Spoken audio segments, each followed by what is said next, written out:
Now let us learn instantaneous velocity and speed. अक्षणिक velocity और अक्षणिक स्पीड हम लर्न करते हैं।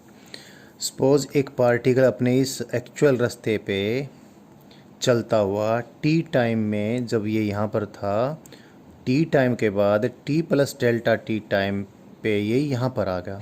कितने टाइम बाद? डेल्टा टी टाइम बाद ये यहाँ पर पहुँच जाता है। तो ये थोड़े से इस डेल्टा टी टाइम में ये इसके पाथ लेंथ में चेंज है, जिसको मैंने डेल्टा एस से डिनोट कर दिया। Delta s is the distance travelled by it in a small time delta T.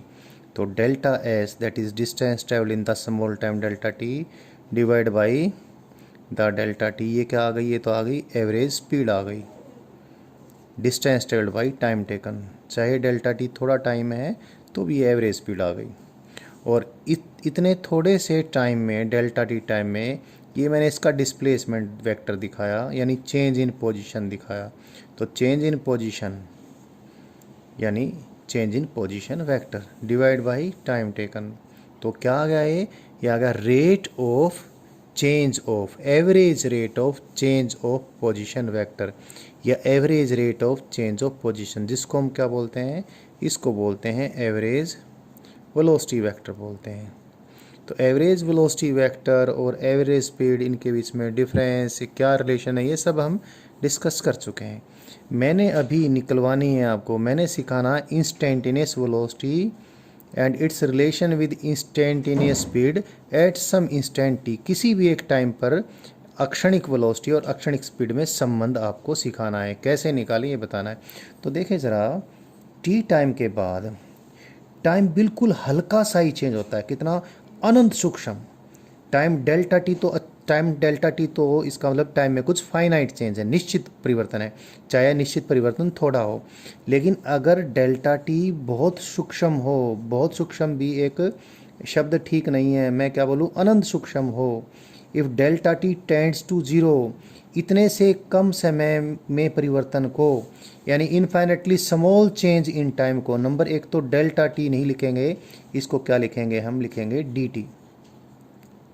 इतने कम समय में, इतने अनंत सूक्ष्म समय में जो पोजीशन में जो चेंज होगा वो भी तो अनंत सूक्ष्म होगा, यानी डेल्टा आर वेक्टर भी टेंड्स टू ज़ीरो होगा।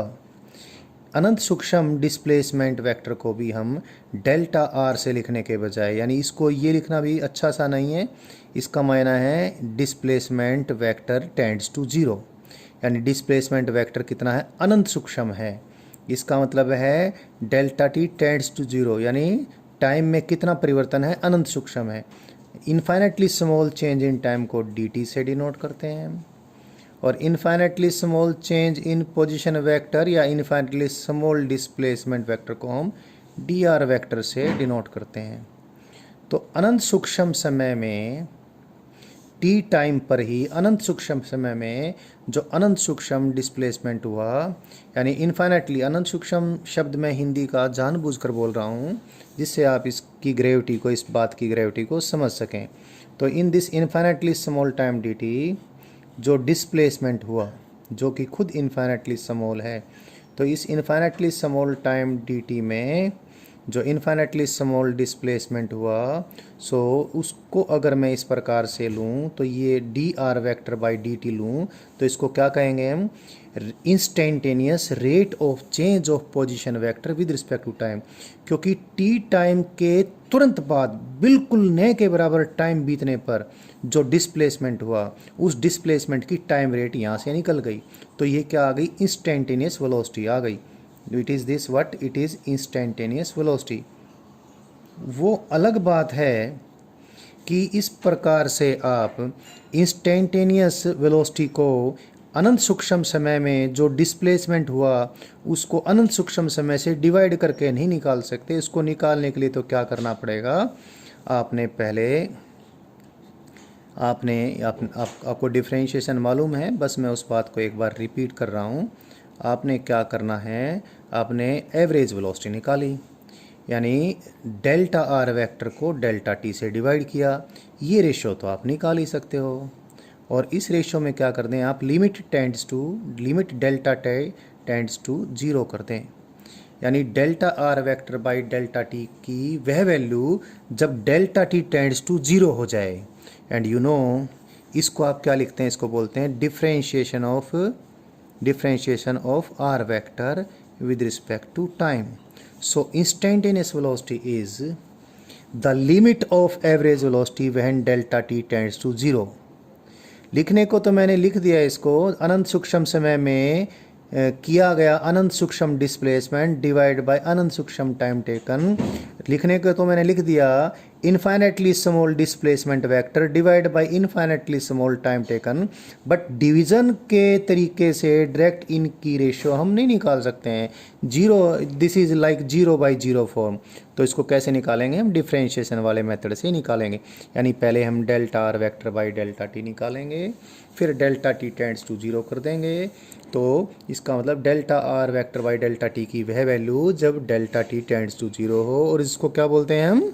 जिसको बोलते हैं differentiation of are vector with respect to time, that is d are vector by D t. So you know it, you know the rules of differentiation. So what we find, d are vector by D t क्या है? यह है instantaneous rate of change of position with respect to time, यानी instantaneous time rate of displacement. और यही क्या है? Instantaneous velocity है। तो एक चीज़ आपने देख ली, इंस्टेंटेनियस वेलोसिटी को हम कैसे निकालेंगे? इंस्टेंटेनियस वेलोसिटी को हम कैसे इवेलुएट करेंगे? हम डिफरेंशिएट करेंगे। किसको? पोजीशन वेक्टर को। किससे? With respect to time. तो क्या आ जाएगा? Instantaneous rate of change of position आ जाएगा। वही हमारी इंस्टेंटेनियस वेलोसिटी है। एंड डिफरेंशिएशन कैसे करेंगे? डिफरेंशिएशन के रूल्स को यूज़ करके। इसको थोड़ा सा और आगे एक्सीड करते हैं इसकी अंडरस्टैंडिंग को। R vector that is position vector at any instant is, इसके तीनों हमने कार्टेशियन कंपोनेंट लिख दिए, rectangular components. Position vector is x i cap plus y j cap plus z k cap. So instantaneous velocity vector is d by dt of x coordinate I cap plus d by dt of y coordinate j cap plus d by dt of z coordinate k cap। what does it mean? ये क्या है? ये क्या है? ये क्या है? Position vector का x कंपोनेंट होता है x कोऑर्डिनेट, पोजीशन वेक्टर का y कंपोनेंट होता है, ये पोजीशन वेक्टर के x y z कंपोनेंट लिखे थे। पोजीशन वेक्टर का y कंपोनेंट होता है y कोऑर्डिनेट, पोजीशन वेक्टर का z कंपोनेंट होता है z कोऑर्डिनेट। तो पोजीशन वेक्टर के x कंपोनेंट का डिफरेंशिएशन कर दिया विद रिस्पेक्ट टू टाइम, यानी x कोऑर्डिनेट का डिफरेंशिएशन कर दिया हमने विद रिस्पेक्ट टू टाइम। तो ये क्या आ गया? इंस्टेंटेनियस वेलोसिटी का x कंपोनेंट। देखिए ये इधर एक वेक्टर, ये वेक्टर के एक्स वाई जेड कंपोनेंट है।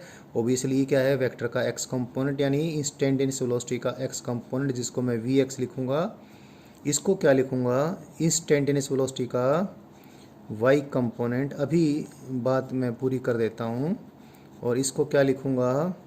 इंस्टेंटेनियस वेलोसिटी का z कंपोनेंट।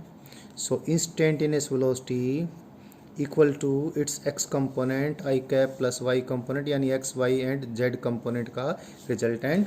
एंड देखो इंस्टेंटेनियस वेलोसिटी का x कंपोनेंट कैसे निकालेंगे हम? पोजीशन x डायरेक्शन में जो पोजीशन वेक्टर का कंपोनेंट है, यानी जो x कोऑर्डिनेट है, उसका टाइम के ऊपर क्या डिपेंडेंसन है? How x depends upon time, how x is a function of time. तो x कोऑर्डिनेट को टाइम से डिफरेंशिएट कर देंगे तो इंस्टेंटेनियस वेलोसिटी का x कंपोनेंट निकल जाएगा। और y coordinate, how does y coordinate depend upon time, यानी y कोऑर्डिनेट टाइम का कैसा फंक्शन है? y को टाइम से डिफरेंशिएट कर देंगे तो इंस्टेंटेनियस वेलोसिटी का y कंपोनेंट निकल जाएगा। एंड सिमिलरली अगर हम क्या करें, अगर हम z कोऑर्डिनेट को टाइम से डिफरेंशिएट कर दें तो इंस्टेंटेनियस वेलोसिटी का z कंपोनेंट निकल जाएगा। तो इंस्टेंटेनियस वेलोसिटी वेक्टर जो ये है, जो कि पोजीशन वेक्टर को टाइम से डिफरेंशिएट करने पर हमें मिलेगा, और जिसके x y z मैंने कार्टेशियन कंपोनेंट बना दिए हैं, तो इंस्टेंटेनियस वेलोसिटी की मैग्नीट्यूड क्या होगी? x कंपोनेंट का स्क्वायर प्लस वाई कंपोनेंट का स्क्वायर प्लस जेड कंपोनेंट का स्क्वायर रूट, और वी एक्स क्या है D X by D T, V Y क्या है D Y by D T, V Z क्या है D Z by D T. तो एक तो मैंने इंस्टेंटेनियस वेलोसिटी को कैसे निकालें ये बताया, कैसे, what is instantaneous velocity, it is the instantaneous rate of change of position vector with respect to time. निकालेंगे कैसे, पोजीशन वेक्टर को टाइम से डिफ्रेंशिएट करके निकालेंगे। एक बात तो ये हो गई है, लेकिन अभी कुछ बातें और भी हमने बतानी हैं। देखें ज़रा, ये डेल्टा टी टाइम तो कुछ फाइनाइट टाइम था, हालांकि मैंने इस डायग्राम में डेल्टा टी टाइम को काफ़ी कम टाइम लिया है, लेकिन काफ़ी कम टाइम लेने का मतलब ये नहीं कि इनफाइनाइटली स्मॉल है। ये थोड़े से टाइम में पार्टिकल यहाँ से यहाँ गया। आप देखो थोड़े से टाइम में जो पाथ में बदलाव होता है, जो डेल्टा एस है, डिस्टेंस ट्रेवल्ड है, और ये जो डिस्प्लेसमेंट वेक्टर है, इनकी मैग्नीट्यूड में ज़्यादा अंतर नहीं है। यानी थोड़े से टाइम में पार्टिकल, अच्छा एक चीज़ मैं अधूरी छोड़ रहा हूँ अभी, डिस्टेंस और डिस्प्लेसमेंट किस लिए अलग अलग होते हैं, क्योंकि पार्टिकल जब चलता है तो आड़े टेढ़े रास्तों से चलता है, अच्छा खासा टाइम है, कितना ही तो घूम फिर के चलेगा, तो डिस्प्लेसमेंट और डिस्टेंस ट्रेवल्ड में अच्छा डिफरेंस हो जाएगा। लेकिन पार्टिकल ने अगर चलना ही बहुत कम समय के लिए है, यानी पार्टिकल के हमने ट्रैवल को बहुत कम समय के लिए अगर देखना है, तो इतने कम समय में बंदा क्या तो चलेगा और क्या मुड़ेगा, यानी जितना डिस्टेंस ट्रेवल्ड होगा लगभग उतना ही तो डिस्प्लेसमेंट होगा। यहाँ देखिए ज़रा, बहुत कम समय, हालांकि मैंने डेल्टा टी इनफाइनाइटली स्मॉल नहीं लिया है, इनफाइनाइटली स्मॉल का मतलब तो delta T tends to zero हो जाएगा, लेकिन फिर भी इस डायग्राम में मैंने कम दिखाने की कोशिश की है। डेल्टा टी कम टाइम है, तो कम टाइम में पार्टिकल थोड़ा बहुत ही इधर उधर टर्न हुआ है, यानी डिस्टेंस ट्रेवल्ड जो कि डेल्टा एस है और डेल्टा आर में कुछ खास अंतर नहीं है। लेकिन अगर ये डेल्टा टी सचमुच ही अनंत सूक्ष्म हो जाए, यानी डेल्टा टी बिल्कुल ही थोड़ा हो जाए, if it becomes infinitely small, तो पार्टिकल हार्डली यहाँ से यहाँ तक चलेगा, तो बहुत थोड़ा सा ही तो डिस्प्लेसमेंट होगा। इतने कम समय में कैसे बंदा इधर उधर घूमेगा, यानी इधर उधर मुड़ेगा, how will it will turn in such a small time, that is infinitely small time. तो इनफाइनाइटली स्मॉल टाइम में जो पाथ लेंथ में चेंज होगा डेल्टा एस, वो भी टेंड्स टू जीरो होगा, और फिर ऐसे infinitely small change in path length को हम डी एस कहेंगे, डी एस यानी infinitely small change in path length. तो डी एस यानी इनफाइनाइटली स्मॉल डिस्टेंस ट्रेवल्ड या infinitely small change in path length, it is as good as the magnitude of the infinitely small displacement. तो infinitely small displacement vector की magnitude के बराबर ही infinitely small distance travelled होगा। अब ये बात तो हो गई, तो इस डी आर वेक्टर की मैग्नीट्यूड को मैं अगर डी टी से डिवाइड कर दूं, हालांकि डिवाइड डायरेक्टली नहीं कर सकता, डिफरेंशिएशन के रूल्स के अकॉर्डिंग निकालूंगा, तो ये क्या आ गया, this is the magnitude of instantaneous velocity. तो ये किसके बराबर है, डी आर वैक्टर की मैग्नीट्यूड तो डी एस के बराबर है, और इसको भी दोनों साइडों को मैंने डी टी सी, इक्वेशन की दोनों साइडों को मैंने डी टी से डिवाइड कर दिया। आप देखेंगे क्या है, this is the distance travelled in infinitely small time divide by the infinitely small time taken. हालांकि डायरेक्टली ये ऐसे डिवाइड करके नहीं निकालेंगे, डिफ्रेंशिएशन के रूल से निकालेंगे, बट एक तो चीज़ है, अनंत सूक्ष्म समय में तय की गई दूरी divide by infinitely small time, तो एक आगे ये आ गई इंस्टेंटेनियस स्पीड। इस थोड़ी सी बात में मैंने ये आपको एक्सप्लेन करने की कोशिश की है कि इंस्टेंटेनियस स्पीड की मैग्नीट्यूड, इंस्टेंटेनियस स्पीड की वैल्यू उतनी ही है जितनी कि इंस्टेंटेनियस वेलोसिटी की मैग्नीट्यूड है। क्यों, क्योंकि इनफाइनाइटली स्मॉल टाइम में डिस्प्लेसमेंट वेक्टर की मैग्नीट्यूड डिस्टेंस ट्रेवल्ड के बराबर ही होगी। तो एक बात तो ये हुई गई थी, दूसरी बात ये भी क्लियर हुई है कि magnitude of the instantaneous velocity is equal to instantaneous speed, यानी इंस्टेंटेनियस स्पीड जो है वो किसके बराबर है, इंस्टेंटेनियस वेलोसिटी की मैग्नीट्यूड के बराबर है।